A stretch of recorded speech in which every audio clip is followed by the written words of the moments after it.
What up, everyone? This is Mr. Lord, Dr. Professor, Dark Joker, here with another edition of Traditional Fans with Opinions, where I'll give my reviews for whoever I watched, read, or played today. And who are Traditional Fans with Opinions? That is myself, and that is you, the viewers. With all that being said, on with the reviews. To Your Eternity, Season 3, Episodes 13 and 14. Well, I mean, this is mainly gonna be around focus on episode 13 because, I don't know if as I recall, there was there was like a delay, I believe, in episode 13's release. So I don't know if it caused some upload issues to where something happened. But basically, I watched 14 and not 13 last week. Yeah,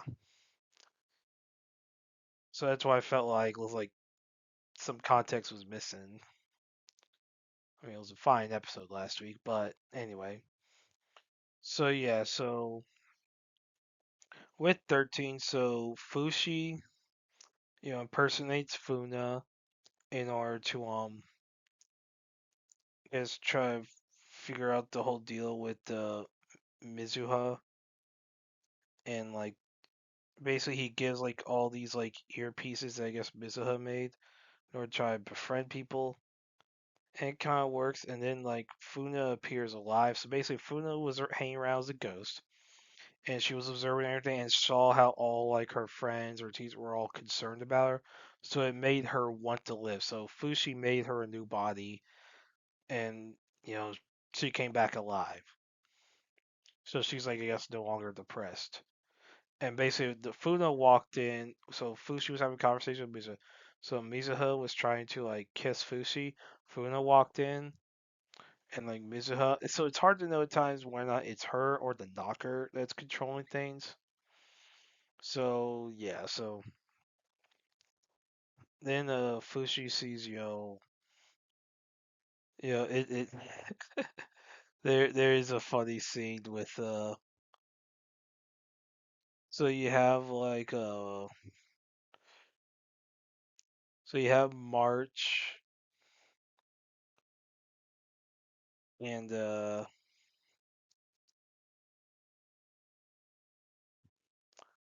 you have March and Eki or like whatever. So yeah, so basically they're like they're young, so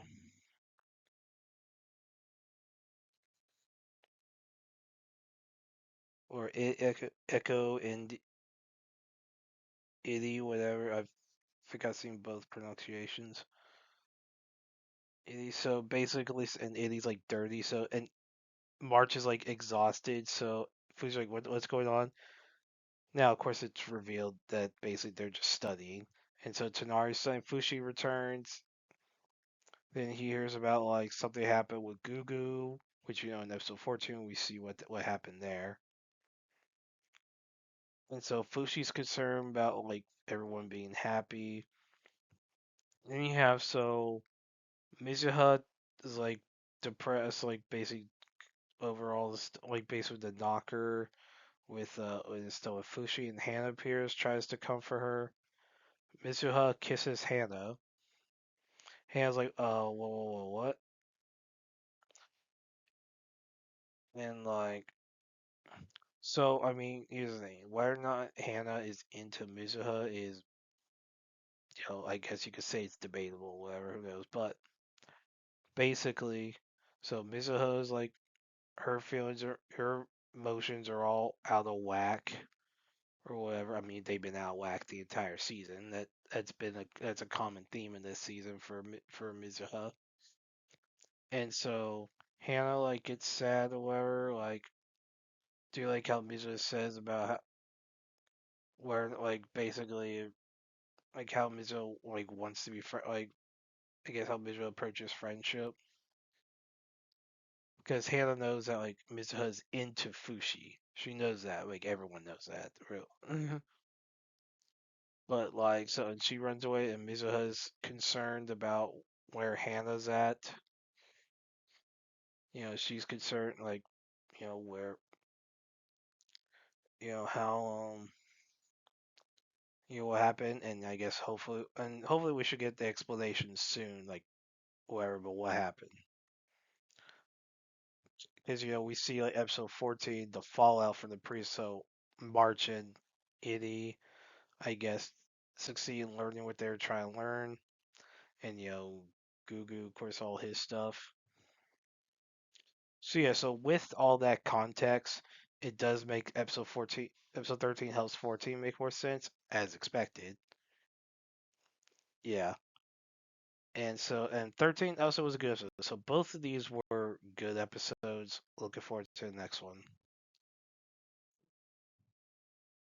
Tojima wants to be a Kamen Rider, episode 15. So in this episode, Senna, the the fat idol, basically as thanks for escorting to her apartment, saving her, Senna treats Kumoda to a bowl of ramen, and so they talk, and basically, so Senna had makes like internet videos using a masked idol persona of Heavy Chop, and Senna and Kumato start living together, and now nothing romantic goes on, and Kumato is trying to, I guess, learn more about humanity, so which leads to some questions about how long has he been a monster, and did something happen to his memories when he turned into a monster. Now, a few days later, a guy named Hachiro Hakyoku shows up at Sin's apartment. So there's a flashback 2 years prior. So Hachiro was like basically about to die of hunger. Sina and basically Sina about to drop some, like, I think it was like a basically it was like some food, and he had eaten it. He apologized for eating her food, but like the repair kind is he tries to make some really good ramen for her, and basically he loses and basically he feels that his skills aren't good enough, so he leaves to try to get better ramen. He works at a store, like at some ramen shop, for a few years, and that's why he was gone for 2 years. And I guess he also knows a Bajikwan martial arts, so Audra will come back to make ramen for Senna. Now he and Kumada obviously there's some tension, so they start fighting. So Senna tells him to stop. Kumada and Hachiro agree, and Hachiro uh makes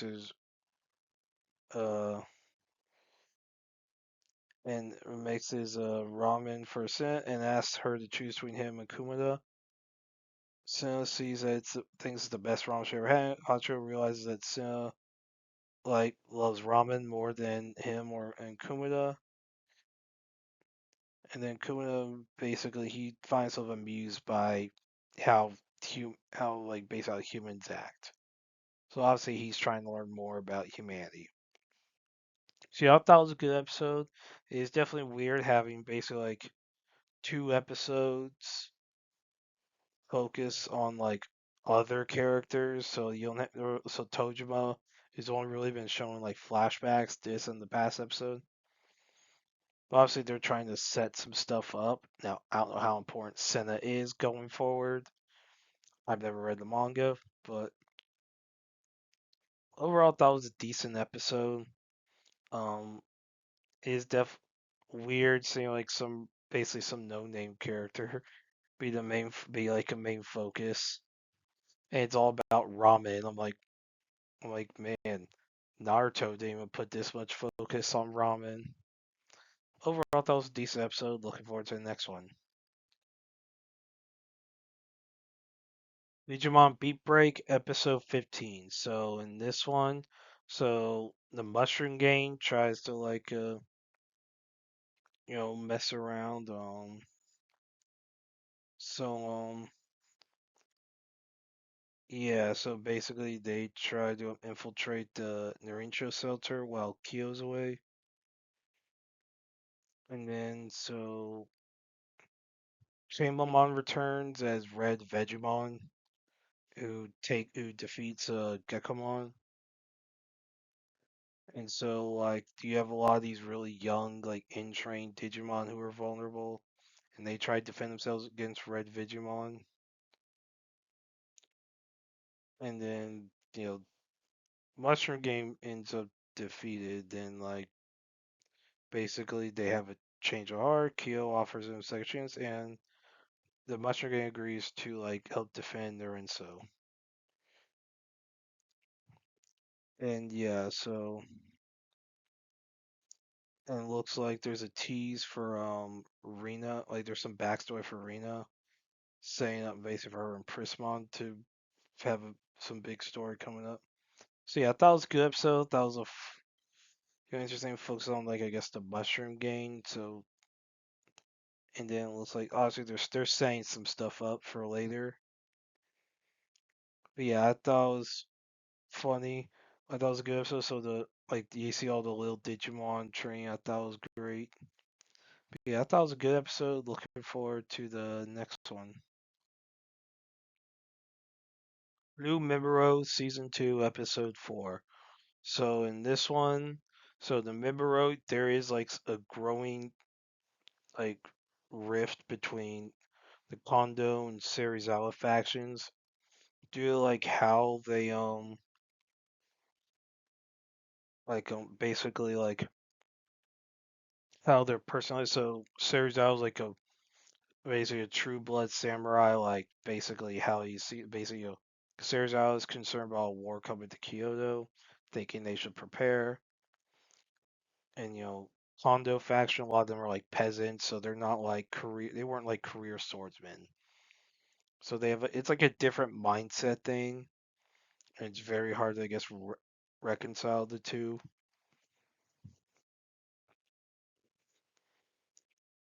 And then so basically it's decided to have a vote between like becomes the leader of the Miburo. So in the vote, Kondo Isumi is named the commander, Serizawa Kamo is appointed supreme commander. Now Nimi Nishiki is named the third commander. Basically his job's to act as a mediator. And so Neo and some of the others who did not make a vote, they left theirs blank. They become like a group that basically keeps an eye on things and to help root out like any corruption within the Miburo.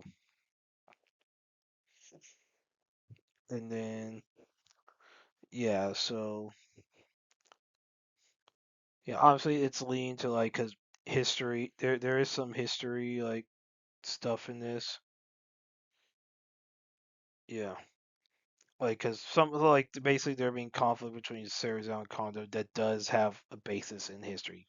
Like you know, like, this stuff does happen, and obviously you have a Sakama Ryoma appears in this episode, and like basically he's a historical figure like within like Japanese history, and like yeah, so basically like it's gonna there's a lot of stuff is picking up like so this is like it's gonna like a lot of stuff's about to pick up so there's going to be conflict. But yeah, I thought this was a good episode. Looking forward to the next one. Dead Account episode 2. So in this one, so Soji wakes up, he thinks he's in like a hot springs hotel, but so Kasuba is there. It's revealed that the way he thinks the hotel is a Midon Academy for Exorcists, but running getting the episode that it just looks like a hot spring hotel. So basically, he's like shown around. He meets instructor Ozaki. Basically, it's explain. Ozaki explains that to Soji that exorcists in the past use psychokinesis to exorcise ghosts, but when ghosts were started being able to haunt social media accounts, exorcists developed cyberkinesis to deal with the dead accounts, like the ghost accounts. Soji tries to go home and so that he could like get a job, eat healthy, and get enough sleep. But Azuki mentions that Akari was not killed by her illness, but was murdered by a powerful ghost count. Soji, who Azuki was trying to recruit, but Azuki didn't ask for details about what happened. But Azuki says he's too weak to like take down that ghost account. But when Soji demands, Azuki agrees that if Soji could beat Kasubata in a cyberkinesis duel, then he'll tell him.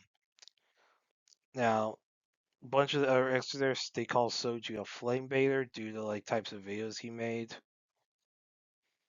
So,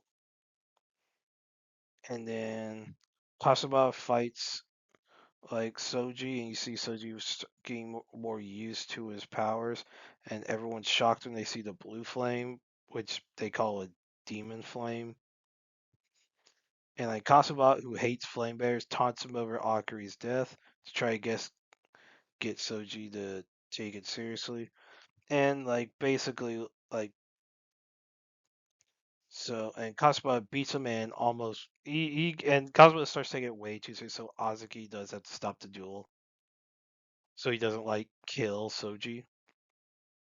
Soji apologizes for how he acted, and he asks to join Midon Academy. Now, some students are fascinated by Soji, but some they don't want him there because they don't want to throw him with the demon flame. So that's gonna be interesting for next episode how that goes. I thought this was a great episode. Like it was freaking awesome. Like so we're getting more about these exorcists. Like you see some of the instructors, the students. I'm like, okay, this world looks freaking awesome. I want to see more of this. So yeah, I thought it was a great episode. Looking forward to the next one. Scum and the Brave, episode 2. So in this episode, so Yashiro and Jogabine, they get to like Thorn's headquarters. Yashiro kills one of the guard at the front. Jogabine says that Yashiro shouldn't kill if there's no need to. Now, Indo has already killed a bunch of people. So Yashiro explains that his ether ability lets him, see time in slow motion, so it allows him to dodge bullets and attack people very fast. But using the ability too much can cause his aggression to go up. So Jugabine and Yashiro find Indo with a broken leg since Thorn had already defeated her. And you see Yashiro, you know, thinking so how Thorn's a low level demon lord with a 3 million bounty. And so basically who can use like invisible vines to restrain and tear flesh. Now Yashiro deploys a smoke bomb to allow the vines to be seen and allows him to be able to move through the smoke. So he cuts off Thorn's arm, but now which regenerates. Now regenerates, Thorn's unable to control it, and so it goes crazy, kills a guard. Indo tries to rescue Sarah, who's the friend that everyone they were all three there to save. Yashiro and Sarah's let them both die so that he could just easily kill Thorn, but he remembers his master telling him that he should act like a hero, so he saves them. And Thorn's attack hits him instead, so Jogamine jumps in and hits Thorn in the head a bunch of times until he surrenders. Yashiro's surprised it worked, and Jogamine reveals that she has the ability her ether ability allows her to read minds. So yeah, I thought this was a good episode. Like basically had them all showing off the ether ability, so seeing what everyone can do. We see Jogamine can read minds, so that's gonna be funny. That's gonna lead to some jokes later on. But yeah, I thought it was a good episode. Looking forward to the next one. Phineas and Ferb, season 5, episodes 19 and 20, in full season. So in these episodes, so in one segment, Candace needs new earrings to go to like a tiny cowboy concert with Jeremy. So Phineas Ferb goes to the mall. Like Phineas Ferb were going to the mall anyway. Now Doofenshmirtz is there. Perry was following him. So Doofs and Nader does something to the elevators and it traps them all in the elevators. Doof and Perry in one, Candace, Phineas Ferb on the other. Phineas and Ferb, they jerry rigged the elevator to allow it to move to help her get to the concert. Now when she doesn't see Jeremy, she thinks he had already gone in, and so she's stuck outside. But then Jeremy shows up. Basically, he was late due to traffic, and so basically, with that, Jeremy apologizes, and Candace hugs him, basically saying it's fine. And yeah, they just go on their date and enjoy themselves. Then next segment you have so after seeing like some internet video about with a trick shot with dancing at their face for their friends, try to like build a like Rube Goldberg machine, do trick shots, and they accidentally open the rift in time in space time. And so a master of fate who happens to look like Baljeet. Now, so Baljeet wasn't there yet. It was just you had Phineas Ferb, Buford, and Isabella. So they think it's Baljeet just cosplaying. They just play along, and the Master of Fate says, "Oh, yeah, you gotta do this to like do the nearly impossible shot, close the rift." And then when Baljeet actually arrives and they see the Master of Fate, they're like, "Oh crap, this is real." So they do impossible, and they were able to close the rift. And Master of Fate leaves on the bus.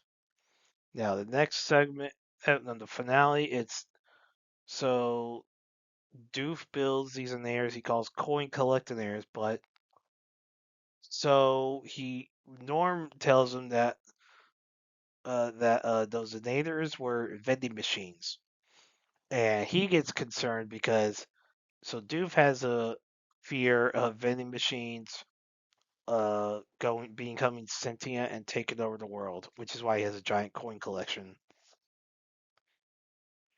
And well, that's in what happens. So the vending machines, they do rebel and try to collect all the people in Tri area into a giant vending machine. Now, Doof, Perry, and Vanessa try to stop vending machines on their own. Then you have Phineas, Ferb, Isabella, Baljeet, Buford, and Candace. They're doing their own thing, trying to stop the vending machines. So Norm's captured, and he's turned to one of them. He's convinced to like defect to them because he was like sad about Doof not seeing him as like a son, whatever. And basically the vending machines want Norm because he knows everything about Doof, including the Wi-Fi password, which Doof always forgets. The password is password all caps. Like in yeah, of course Doof would forget that. So Doof reminds Norm of all the good times they had, and that convinces Norm to like defect back to Doof's side. And so after, well, basically, so basically they bought so Face's group and First group, they like one buys like something from a on like basically a vending machine that's not alive, and the vending machine shuts off. So they realize, oh, if they empty the vending machines, they can shut them down. So Vanessa gives them access to the coin collection, and they start like freeing everyone from the vending machines. Then Norm self-destructs himself to destroy all the vending machines since he's connected to their network. So everyone escapes. And so then Doof starts to rebuild a new Norm. So whenever season 6 comes, Norm probably will be back. Will be back. So yeah, I thought these were good episodes. These two episodes were more like classic Phase of her, like basically definitely the best of the season, I think. And so yeah, so I thought they were good episodes. So as far as the overall season, it's been decent. You have your highs, your lows, and like also like there are some kinks there they had to work out. I mean, season 4 was not a good season for the most part, but season 5 it was decent. I thought it was a good season. I believe season 6 is supposed to come at some point. I don't know if it's this year, next year, but I believe there is supposed to be season 6. But if not, the overall show, season 1 and 2 were good. Season 3 was mid. Season 4 was sucked. Season 5 was decent. I thought so. I thought this season was a good season. Looking forward to the next one. Assume if we get season 6, which I think we will, I'm looking forward to season 6. Taskaree, the Smuggler's Web. So this is a Indian show on Netflix that released this year. So yeah, this is about like a customs group at a airport in India. Basically, like they try to go after smugglers. So they're investigating smugglers, and you have like I guess an intelligence group called Wayne within it. So this shows the group like just try to investigate, try to find the smugglers, and like there's supposed to be some humorous stuff here with like I guess some of the romance stuff with some characters, and then yeah, so they catch the smugglers, defeat them, and that's it. Like as far as this was not a good show. Like the characters were very stale. Like there's like nothing. There was no. They were not compelling at all. I was not a fan of it. Like that was a boring show. Like premise wise, yeah, it was okay. You have a customs group trying to go after smugglers. Makes sense. That could be a good premise. It was not executed pretty well. So yeah, I can't really recommend watching this. Star Trek Starfleet Academy episodes 1 and 2. So yeah, this show started. The show Alex Kurtzman has been wanting to make, but traded called it Harry Potter in Space. Ignoring the actual school stuff that, that brought intrigue to Harry Potter because, Harry Potter people told the magic there was actual school stuff, which is something My Hero Academia remembered, for its show. Anyway, okay. So the prologue starts with Caleb, Mir, and his mother Anisha. They're they're basically some industrial colony. Some pirate named Nuss Braca helped them flee, whatever. And so basically, Anisha's tries an accomplice is tried for stealing food, while Nuss was had murdered a Starfleet officer. Nuss goes to prison. Nisha goes to a rehab facility, and you know, basically, so the judge Nala Ake tries to take care of Caleb, but Caleb flees. So and Ake and so 15 years later, Ake has since resigned from Starfleet, basically due to being shamed over what had happened to Anisha. Even though, well, she was stealing food.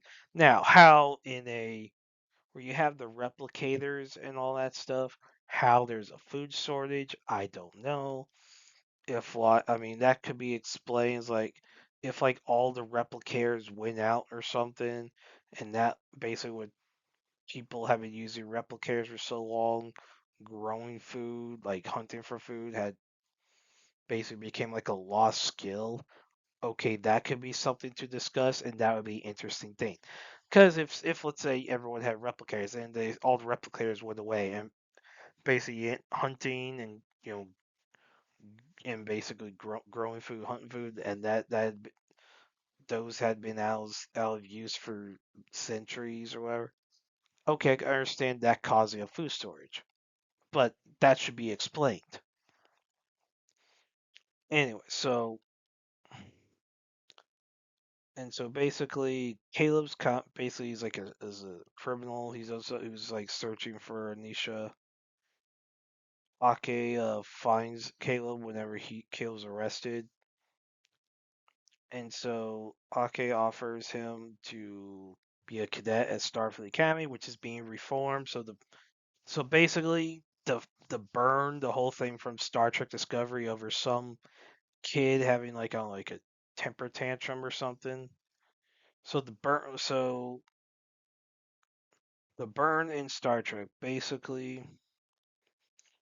what I've gathered is like I haven't watched Star Trek Discovery, and I don't plan to unless I really have to for like reviewing something, which I don't think I need to for this. Then I'll watch Discovery and suffer through that. If I don't need to, I ain't watching that crap. I'm only watching this to review it. Okay, so basically for the burn, you had a character named Sukal who basically his cells had a bunch of dilithium in it due to like a lot. I guess he was born like basically where he was at when I guess where his mother was pregnant. Like his cells absorb a bunch of dilithium, and so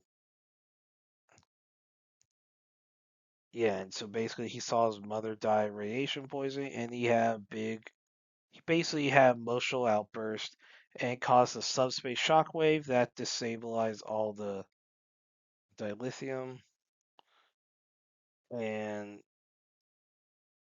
so basically, all ships that use the active warp core to be destroyed, like to basically all the warp cores were gone. Now,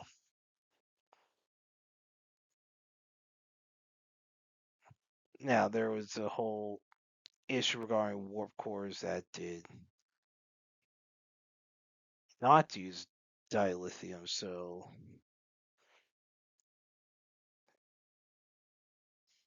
Yeah, so yeah, so basically, like the Romulans,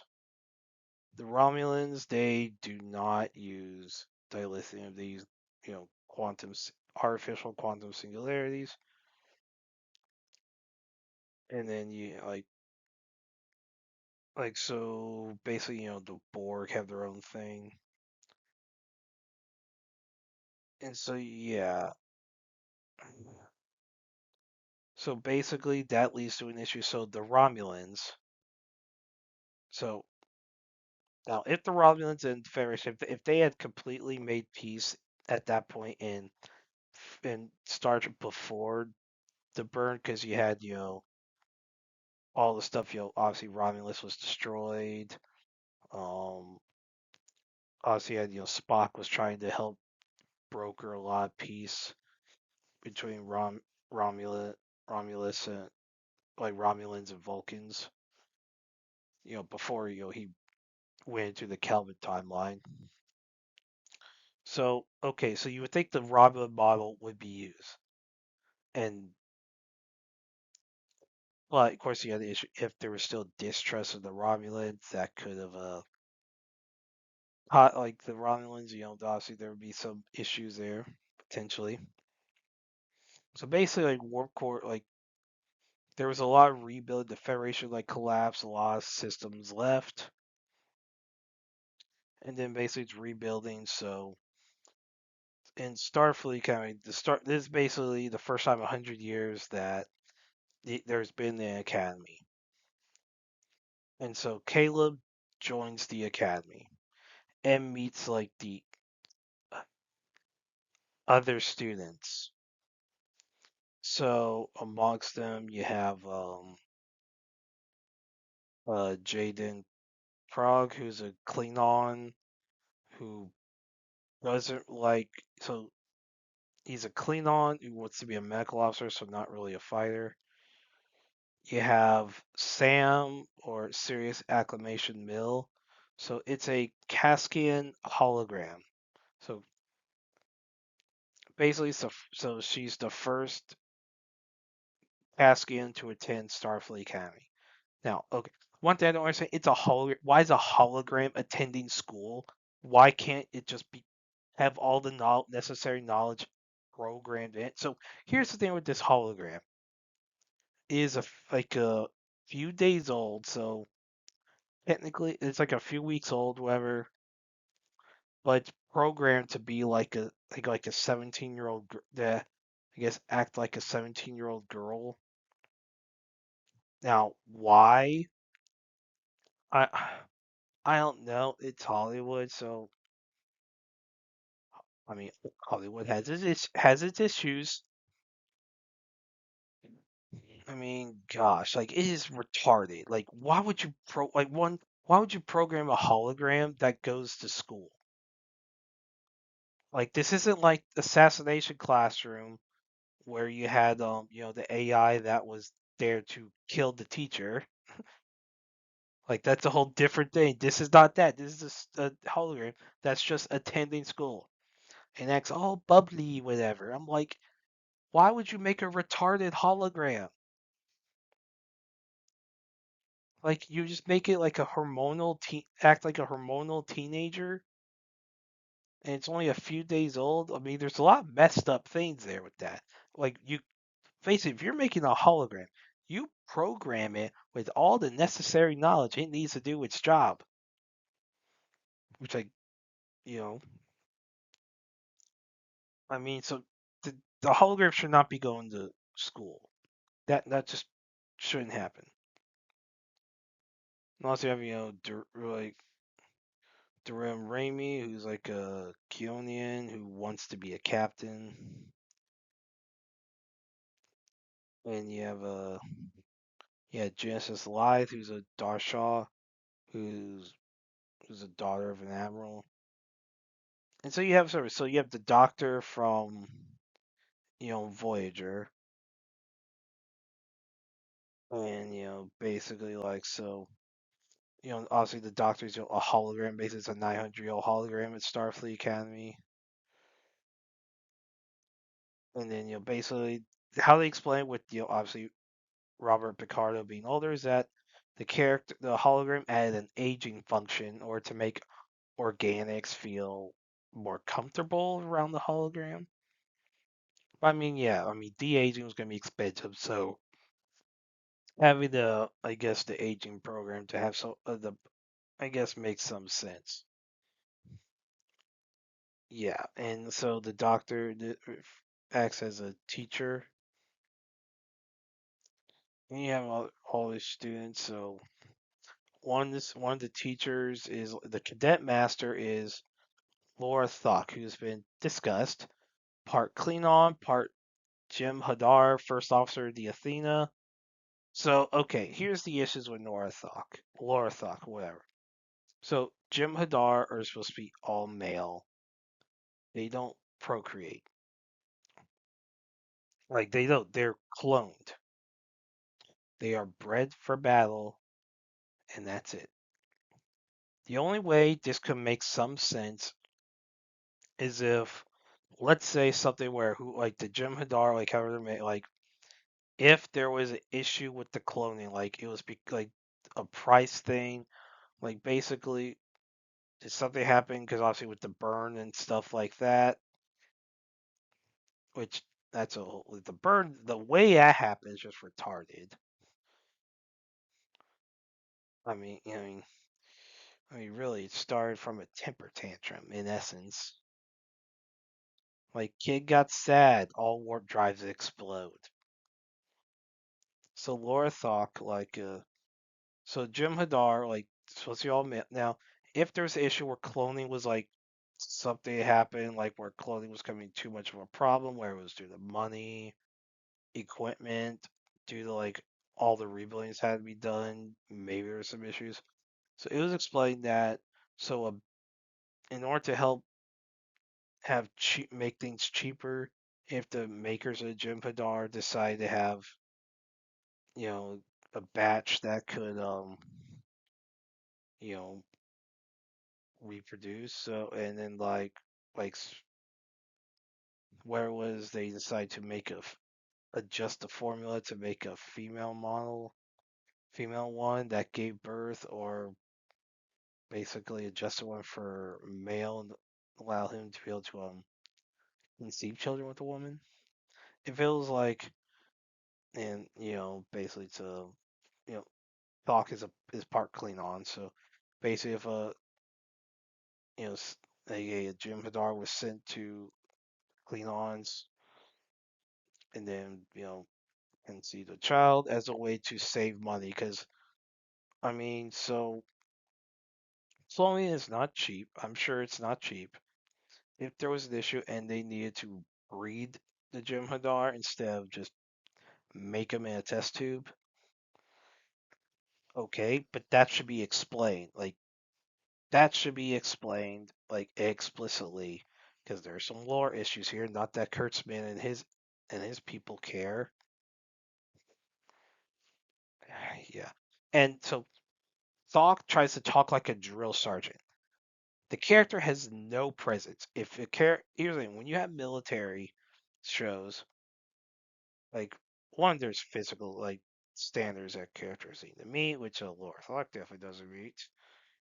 I mean, it's a military position. These are military positions.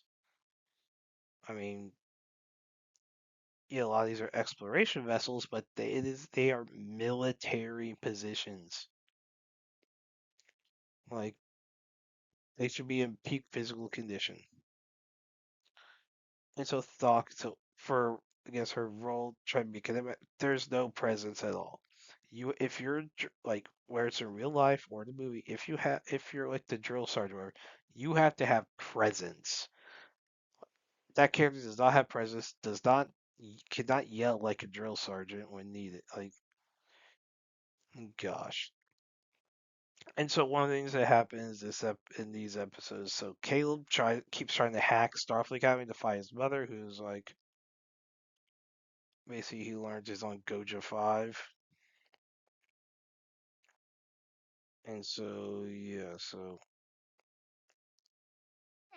basically then like in the end of like the first episode, Nuss Braka has escaped who claims to escape the Nisha, basically disables the USS Athena where a lot of students are at. And basically they all team up to like basically all the cadets and officers team up to drive Braka away. Because the ship's able to make it to Starfleet Academy. Then you see like your classes start. Then you have yeah, so the Beozoids, who's trying like base so Ake and Admiral Vance are trying to negotiate with the Bezoids. They want the Bezoids to rejoin the Federation. So the Bezoid president keeps saying no. And then so Caleb meets the president's daughter, Tarima, who leads a youth organization that wants to rejoin the Federation. And then basically Goja V was not found in any Starfleet Academy servers, but she was like Goja. It's really Goja V's an asteroid within basically the the Beta Zed's planet like defenses. And so Tarima, who Caleb haven't given was asked to give a tour for. Basically, she's mad when she learns about why Caleb's searching for Goja 5 because she thinks that he was just using her for information. And then yeah, so Ake offers to for the Bezoids to like have Starfleet headquarters on the planet instead of on Earth in order to get him to join the Federation, and they agree. So Tarima and her brother decide to enroll in Starfleet Academy. So Tarima joins the War College, and her brother becomes a roommate of Caleb and Darum. Yeah, so these were trash. So and obviously as has been reported by various words, Geeks and Gamers, Greg Gutfeld, a few others, that like Gary Buechler from Nerd Reich had a live stream of just a Spock figure in a chair and had more viewers than this show's premiere. Like, what the heck? So this show is freaking trash. The acting sucks. The characters freaking awful. Um, it's called Starfleet Academy. It should be focused on the academy, not everyone's problems. Like it looks like some CW, like stereotypical CW nonsense. And here's the thing: there is a way to make a show about at Starfleet Academy good. There is a way to do that, but it actually involves focusing on the school stuff, like what Harry Potter and My Hero Academia did when needed. Like, you gotta remember the school part of it. Like, not just a spectacle. But yeah, I thought these were terrible episodes. Like, they were bad. Like, this was bad. Like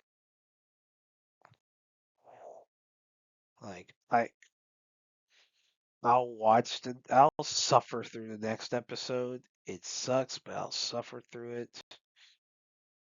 Yeah. The Rip. So this is a new movie on Netflix. So Captain Jackie Velez of the Miami-Dade Police Department has been murdered. Now her team, the tactical narcotics team, is believed to potentially be suspects. And so, because there have been rumors of crooked cops robbing drug houses, so her second command, Lieutenant Dane Dumars, gets a tip about a house in Hialeah, Florida, so in the Miami area, and basically he takes a few detectives with them to there. Jay Byrne, Mike Rowe, Numa Baptiste, and Lolo Salazar to find a house for drug money. And Byrne, Rowe, Baptiste, and Salazar all ask how much money is involved. Dumars gives them each a different answer. Now, the homeowner of the house, Desi Molina, lets them in, and they find 20 million in cash. So they want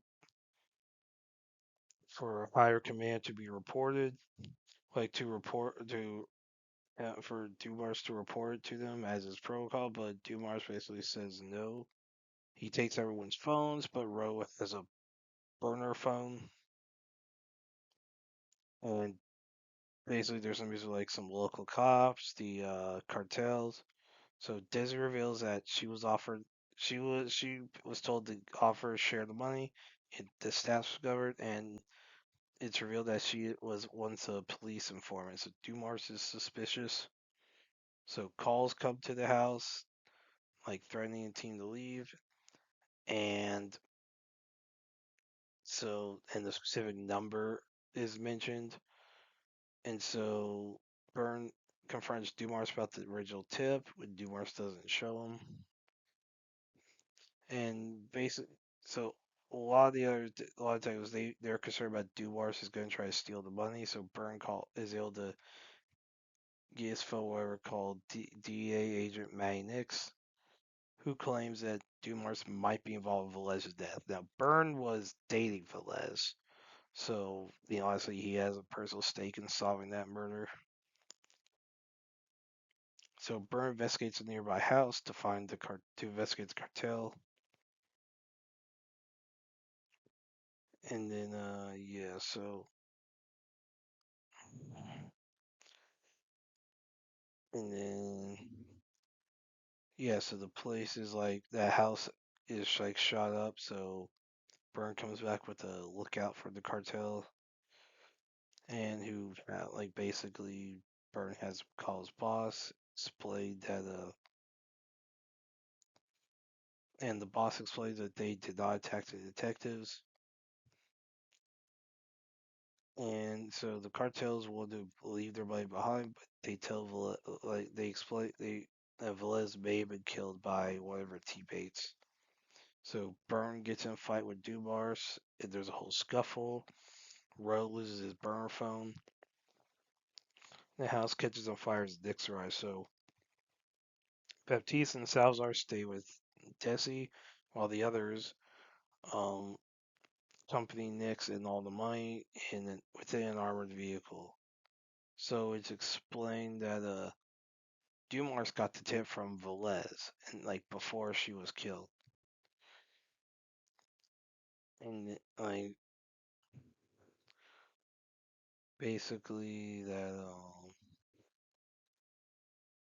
yeah, so Dumars had planned to make everyone think he was stealing the money himself, And so it's revealed that specific dollar amount mentioned by the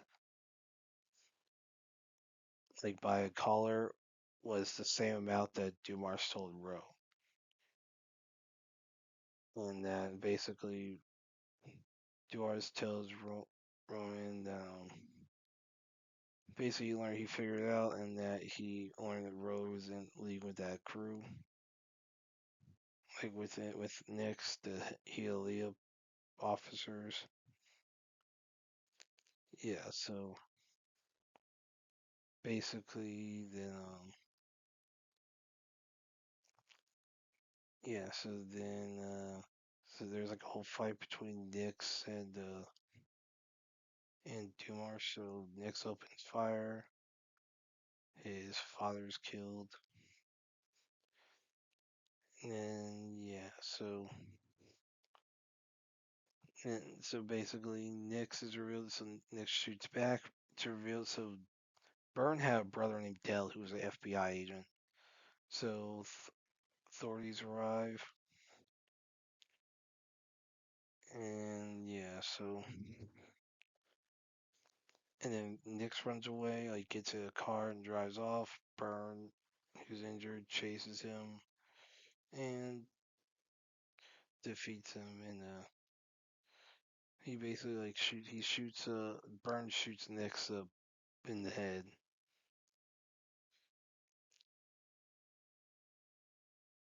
And then yeah, so